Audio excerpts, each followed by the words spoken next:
See, maybe before we go any further, I think it'd be helpful if I just went ahead and shared with you the passage that I was reading on that I feel like I've been having so much just people talk with me about and ask me questions over. See, I was reading today in Luke chapter 21, and really the whole chapter kind of talks on this idea, but I'm going to read you verses, 7, 8, and 9. So it says this, "And they asked him, 'Teacher, when will these things be, and what will be the sign about when these things are about to take place?' And he said, 'See that you are not led astray.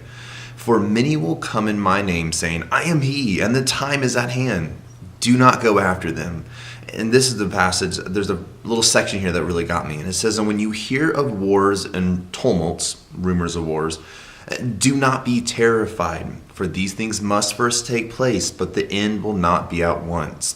I love it when it said right after you hear rumors of wars and like stuff like that, it says, "Do not be terrified." I don't think though that's the reaction that a lot of us are having when we start seeing these things, these posts, when it's talking about the end times, when it's posts talking about all this sort of things.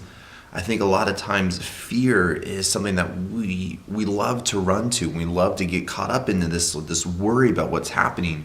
But Jesus himself is trying to open up and say here, fear shouldn't be the direction you're going with this. There's actually another direction that you should be heading. When you start seeing these things unfold, even if these things are actually, the end is coming, and it's saying like, as you start seeing these unfold, fear should not be the direction that you are going with this. There's actually a whole nother direction that we should be going when we start seeing these things happen. And that's really what I want to share with you guys here today.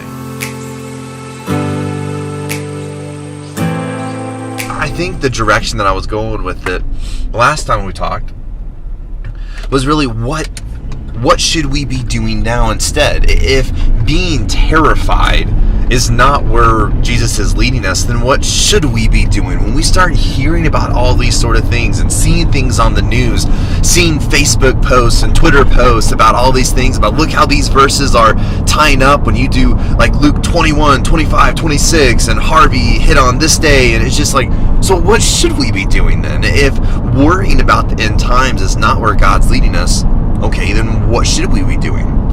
Well, if you look a few verses ahead in this same passage, Jesus is telling them, it's like, take this opportunity to bear witness. I think that right there is really where Jesus is wanting us to handle when we start hearing about these sort of things.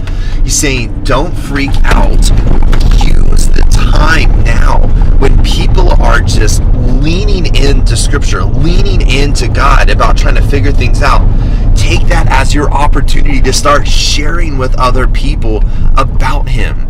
Share about His love. Share about this. See, like I was just literally, as I was filming one of our clips earlier, one of my students texted me and sent me one of those posts of like how someone posted on Twitter saying like, if you look at these verses, look at the coincidences behind all this. And I saw that it said like this post had been retweeted like tens of thousands of times. And my first thought was like, whoa, that's a lot of retweets on this little thing.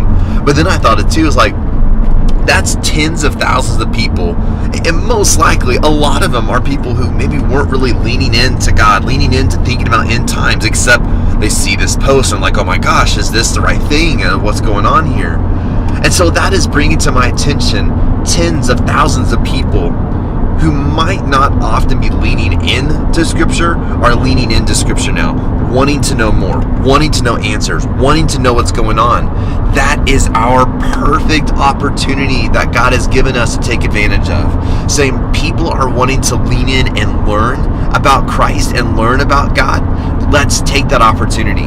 But you know what's going to be really bad is of what if people are leaning in to hear about Christ and we have an opportunity right at our fingertips to share with them about Christ's love, but we're just so scared and worried about stuff on our own and we never take advantage of it. You think that's really where God is wanting us to be at? I don't think so. The basic question I think that I feel like we look at a lot, it's like, okay, so how do we then begin spreading the love of Christ with people?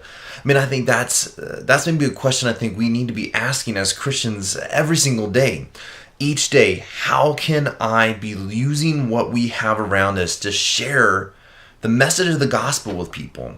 And I think what this passage is really trying to open up is saying this, like, take advantage of this ahead of you.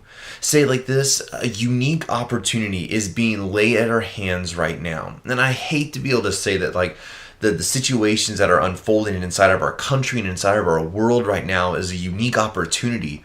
But honestly, that's what it is. As horrible as some of these things are, I think one of the beautiful things that could come out of all this horribleness is if people begin sharing the message of the gospel through all this bad stuff that is happening.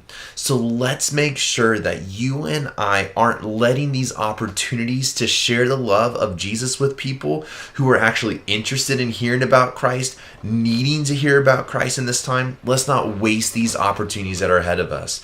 So I really want to challenge you as today goes on, as this week goes on, and as we begin even seeing more and more of these sort of things unfolding inside of our country and our world, be seeking. Okay, this is happening. I could just be completely freaking out over about this and camping out in my worry, or I'm actually going to use this as an opportunity to bear witness. Use this as an opportunity to share about Christ. Be seeking, praying, talking with your pastors, talking with your brothers and sisters in Christ to see how can we actually take advantage of these opportunities and use them to share the message of God's love to people. That's really where I want you focusing in on this, not the fear of it all. Well, guys, I'm just going to go ahead and leave you with that question just to kind of just camp out with and really be challenging yourself with here. So today I'm just going to go ahead and close this off. So as always, I want you to know I love you, but Jesus loves you more. Thanks for watching. See ya. Okay, cool.